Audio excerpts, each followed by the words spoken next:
Now, a little warning before we begin, there are going to be some major spoilers in this video for the final episode of The Acolyte, so if you have not seen it yet and you don't want anything ruined, it is a really good time to click away.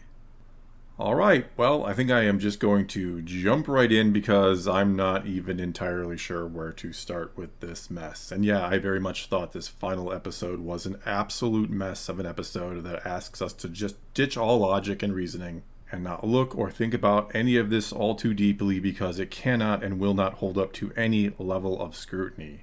First of all, apparently Vestra is the absolute authority of the Jedi Order, not the Council, not Yoda, but her. Because apparently she just gets to call all the shots and does whatever she wants without having to report to anyone about anything ever, or no one ever looks into what she is doing. Because at the end, yeah, we're just going to skip to the end of the episode, but she is holding what appears to be a meeting with what I would assume is the Supreme Chancellor and several members of the Senate, where she just flat out lies to all of them about what happened, pinning the whole thing on Sol, that he was the one who killed 3 other Jedi that were all part of a cover-up 16 years ago, where they killed some witches, as she does basically say, before Sol then would take his own life. And I guess we're either supposed to just never mind the fact that multiple other Jedi would know this was a lie and never will say anything about it to anybody, or we're supposed to assume she convinced all of them, all of the Jedi who would know the truth, to go along with this, and that the Council never bothers to really dig into what actually happened to 4 Jedi who were, again, part of some big cover-up 16 years ago that is just being all uncovered now, where an entire coven of witches was killed, and that eventually would lead to Sol turning on his fellow conspirators to kill them before killing himself out of guilt. I guess we're supposed to assume that, again, her fellow Jedi, all of them that would know otherwise, and again, there would be many of them when you really stop and think about it, all of them go along with all of this. Or again, they're just way too stupid to put anything together despite the ridiculous amount of evidence to the contrary. Not the least of which is the fact that you have or took May into custody and brought her back to the temple, and that she was previously ID'd as the killer of Indara, and other Jedi already know this. And thus, even if they don't look more into any of this, they're still going to hear about Sol supposedly killing 3 Jedi, one of them being Indara, before then killing himself, because it would absolutely be or become the, shall we say, the talk of the temple. There's just no way 4 Jedi end up dead, killed by another Jedi, and that no one would ever hear about or discuss all of this around the temple.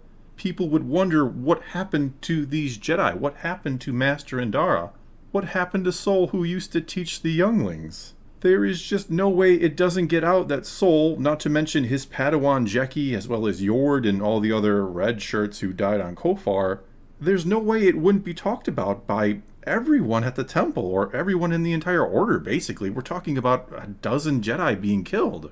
They would also, I'm assuming here, that Sol was supposedly the killer. And when it was talked about, you're telling me no one would be like, wasn't Sol actually here on Coruscant, in this very temple, when Indara was killed a few days ago? Hasn't he been, again, training the younglings here? How could he have been there to kill Indara? Not to mention, didn't we have a witness that ID'd May, who we also have in custody here at the temple? And how does the Council not seem to care about any of this? How are Jedi being killed en masse and they're turning a blind eye to all of it? I mean, if you recall in The Phantom Menace, all of the Council made their way to Naboo for Qui-Gon's funeral, but none of them showed up for Indara's or any of the other dead Jedi? Nor, when they inevitably hear about it, do they find any of this curious or worth looking into? None of them cared at all about a Jedi being murdered initially, that being Indara, and now here, well after the fact, we're talking about, again, about a dozen Jedi altogether ending up dead, and apparently they were all or mostly killed by another Jedi, that being Sol, who seemed to be pretty well respected in the Order? Are we really supposed to believe that Vestra, as we see at the very end of the episode, she is going to go in there and talk to Yoda and lie to him about all of it, and he is just going to somehow believe all of it? Or worse yet, is he going to be in on it too? And so you're telling me Yoda is now just going to be some corrupted Jedi that is going to partake in a massive cover-up, and all for the sake of upholding the reputation of the Jedi Order because the Senate are looking into them? They want to kind of do a check and see if they are using their power correctly or not, or whatever the hell is going on with that. And what's crazy or just plain stupid about all of this is that apparently, again, the Council just doesn't seem to care about Jedi turning up dead, but somehow Senator Rayancourt has already heard about the investigation into a dead Jedi. It is already out there for him to have found out about, or there is a spy he has in the Jedi, or what? But again, somehow no Jedi on the Council cares about any of this, or they're just letting Vestra handle the whole thing, and she'll, I'm sure, give them all the details when the time is right. And speaking of him, of Senator Rayancourt, let's get into how stupid that scene was. The one towards the beginning where Vestra is talking to him, and he is all like, "It is only a matter of time before one of you snaps, and when, not if that happens, who will be strong enough to stop him? Oh, gee, I don't know. If one Jedi snaps, I'm going to assume one of the thousands of other Jedi, or a combination of many of them, will be there to handle the one snapped Jedi. Unless we maybe have some sort of massive cover-up going on that in the long run will hide the fact that the Sith are returning so that the Jedi are undermined by them and wiped out, so that when it does happen, when a Jedi snaps, there will be no Jedi to stop him." And so if I'm Vestra in that scenario, and mind you, she has her own motives for being stupid, but if I'm Vestra and I'm trying to argue against the Senator here, I would think the better question is, what if someone out there learns how to use the Force, becomes, say, powerful with the dark side of it, and there are no longer any Jedi to stop them because you and the Senate somehow thought they were a religious cult that couldn't control their emotions despite their outward appearance, and you ended up somehow disbanding all of them. What exactly happens in that scenario? I would also bring up the fact that, yeah, these type of things have actually happened before. There was this group called the Sith who, depending on what history the new canon will use, but they conquered the galaxy before they were defeated by the Jedi, and if there had been no Jedi, we'd probably still be under the rule of the Sith today. And now we have to move on to poor Sol, a character I actually liked for much of the show until they turned him into an absolute idiot here in the end. An idiot who just basically confesses to Osha that he murdered her mother, without in any way trying to explain why he did what he did, that he thought Mother Anastasia was doing something to her, to Osha, on that fateful night. He got the two of them confused. He thought Osha had run out and said something about the fire, and then Mother Anastasia was turning herself and Osha into mist, and thus he was trying to protect Osha, as well as protect himself, because who knows what Mother Anastasia is doing. She is again turning into mist right before his very eyes. We also, I guess, just forget about the fact that Mother Anastasia messing with Torben's mind, which she did for reasons, I guess. It was a big part of the problem here. But nope, instead of Sol trying to explain anything to Osha, whose secret it turns out is that she's, I guess she's always angry, that she never learned how to deal with her anger and she's just having it build up in her this whole time. Well, she just murders him by force choke without even wanting any kind of explanation about why you murdered my mother? The guy you looked up to as a father figure for years upon years, for most of your life, honestly. You just choke him to death without demanding answers first? Even though she knows or has to feel that he wouldn't have just murdered Mother Anastasia for no reason. Again, she was with him for years. She was trained by him. She knows the kind of man he is. That if he murdered her mother, there has to be some type of explanation besides I just did it because, or I just did it to protect you for reasons. Why does she suddenly believe Sol is like just this cold-blooded killer? And I mean, I get she's mad that he lied to her all those years. I get that, and yeah, that would anger anybody. But you would really think she would want an explanation before just killing him. To me, it just felt like a really cheap way to turn Osha to the dark side and for her to bleed his Kyber crystal. And speaking of Sol being an idiot, what is this obsession with the Virgins? And yeah, I get it, it's a big deal. A Virgin sounds like it should be a pretty big deal. Once upon a time, there were only one of them that we knew about in Star Wars, that being Anakin, basically. But he feels like he needs a proof of it, otherwise the Council won't believe him about the twins? Like, why does he feel that way? Why does he think the Council will just default to not believing him? He is an experienced and wise Jedi Master. Can Yoda and the others not sense anything from him if he would go to them? Would they not be able to sense that he at least believes he's telling the truth about the Virgence and the twins? But then again, this council is pretty much useless, we've discovered. They don't really do anything, but maybe sit around all day and pretend nothing is going on around them. Also, why does May just decide to stay behind in the end? I get that the ship they came in, that Osha and Qimir came in, is a two-seater, but I think for a little while you could find a way to squeeze the twins, the two parts of the same person. I think you could find a way to squeeze them into the same seat until they found a way to transport them a little more comfortably, shall we say, found another ship. Instead, you're telling me that May is just going to give up everything, her memories, her very existence, essentially, because they're just going to wipe everything from when she was a child until now. She's going to do all that so that Osha can go train with Qimir?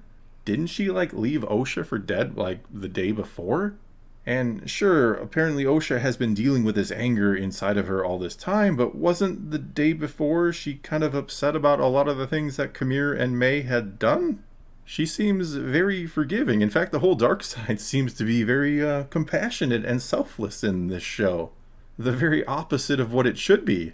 I mean, I really love how we're painting out the bad guys to be the true heroes of the story. The true hero is May and Osha because the big bad mean old soul killed their mother for no reason apparently. Though it was actually a mother who, for whatever reason in the previous episode, didn't try to de-escalate the situation whatsoever. Didn't immediately tell the Jedi when they showed up that they can take Osha, and instead decided to go smoke for him, which caused Soul to react. And again, it's a really good thing Soul never tried to explain any of that to Osha. But anyway, even though it probably wouldn't have made a ton of sense, because, well, nothing in this story really did, but I would have at least had maybe some respect for the show if it somehow figured out a way to have it where Qimir got the twins to fight each other over the spot on his ship, and of course for the right to be his apprentice. I mean, come on, let's show the true nature of the dark side. Let's show what a real Sith apprentice would be willing to do to get that coveted spot. Assuming Qimir is a Sith, which I guess he is since Darth Plagueis likes to hang out on his planet and kind of creep out or peek out of the shadows from time to time. And it makes me kind of sad to know that if this show somehow does get a season 2, that Plagueis almost inevitably will be in it and will be subjected to this level of terrible writing. Moving on, we also have the great mystery of what happened in the past between Vestra and Qimir now. Clearly she was, as was telegraphed 2 episodes ago, but clearly Qimir was once a Padawan of hers, and now she's looking for him because she has realized he went dark side and she's keeping the whole thing a secret. Vestra, between the cover-up and what she did to Qimir, is kind of single-handedly being responsible for the return of the Sith, I feel like. And it couldn't have happened to a worse or more poorly acted character, I think. And speaking of poor acting, but Amandla Stenberg just could not deliver in this role, or in the role of Osha and May. She really tries to have more emotions than just blank-faced neutral, and then being really, really angry, but fails. And even with all the problems with the writing, and I'm only scratching the surface in this episode, and there's been tons and tons of other ones along the way, but if she could have at least delivered a performance in this episode, and there were some good things in this episode, some of the lightsaber fights were okay. I'm not saying the entire episode was just terrible. There were good aspects of it. Unfortunately, none of those aspects involved good writing. But anyway, I feel like if she could have at least delivered a performance here, maybe I would have felt something at some point with these two characters, and at the end when they're saying goodbye, or when Osha is going all dark side, or at some point with these two characters again.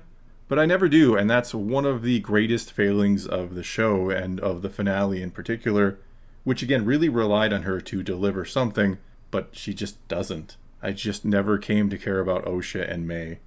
But anyway, in the end here, it looks like we're going with a big-time Jedi cover-up, and that had they not done this, had Vestra not been granted the authority to do anything and everything she wants without any type of oversight or anyone second-guessing her ever, which I guess is the point they're trying to make about the Jedi needing oversight, or that Headland wanted to make about the Jedi needing oversight. Because, yeah, she did need some because she's making terrible decisions. She seems to have a personal agenda that is separate from what is best for the Jedi, or she thinks she's doing what is best for the Jedi, but is actually doing what is best for herself because of the issues she had with Qimir and her Padawan, or something. I don't know. Either way, clearly no one is paying any attention to what Vestra is doing. She just gets to act, and everybody, including the council, just lets her do her thing. Because no one will ever piece together that this is indicating the return of the Sith, or maybe I should say the rising of the dark side. And it is again all because Vestra Rose is hiding it so well in plain sight. And again, this is all being done likely to hide her own failings with Qimir, because yeah, all the Jedi do is just fail. I am really starting to think that, at least according to Disney, and let them destroy their own property if they want, I suppose, they will never destroy the real heart of Star Wars, no matter how many horrible stories they crank out. But in Disney Star Wars, it turns out that Luke was right about the Jedi in The Last Jedi. The legacy of the Jedi is failure. At least that's how it feels like they're portraying the Jedi. They're really trying to hammer home this idea that the Jedi are just a really bad organization, or filled with flawed individuals. And as I have said before, of course the Jedi are fallible. Of course there are going to be Jedi that do some really bad or stupid things. But they're making it out to be that the whole Jedi Order is just this corrupt organization that really doesn't do much good for the galaxy. That is, just as the Senator Rayancourt says, this fanatic group that can't control their emotions and probably leads to more problems than good. And yeah, I know plenty of people out there will eat this up and absolutely love it. So many people will defend this and say, you missed the point of the prequels if you think the Jedi aren't part of the problem, or the whole problem, or that they're actually the bad guys all along. And to them I say, you missed the whole frickin' point of Star Wars. And I feel the need to remind you that once upon a time, it ended with a little movie called Return of the Jedi. It ended with a movie where the Jedi came back to save the galaxy from evil, and where it is very much implied they would safeguard the future of it. You know, like they had safeguarded it for 1,000 generations, or 25,000 years before that, before the little hiccup with Palpatine, which, yeah, was a little more than a hiccup, but you get what I mean. But anyway, once upon a time, the message was that, yes, the Jedi are not perfect, but they are an ideal worth striving towards, and now we are in a dark time. We are in the Disney era, where apparently there is just nothing good about the Jedi anymore. Well, that is all I got for you this time. I think I covered most of the best of the worst, if you will, though there are plenty of other things to talk about in this episode, and I will try to dig more into it tomorrow when I somehow find the will to watch this episode again and do my deep dive review of it. And so for now, do leave a comment below. Let's talk some Star Wars. Tell me what you thought of the episode. And until next time, thanks for watching.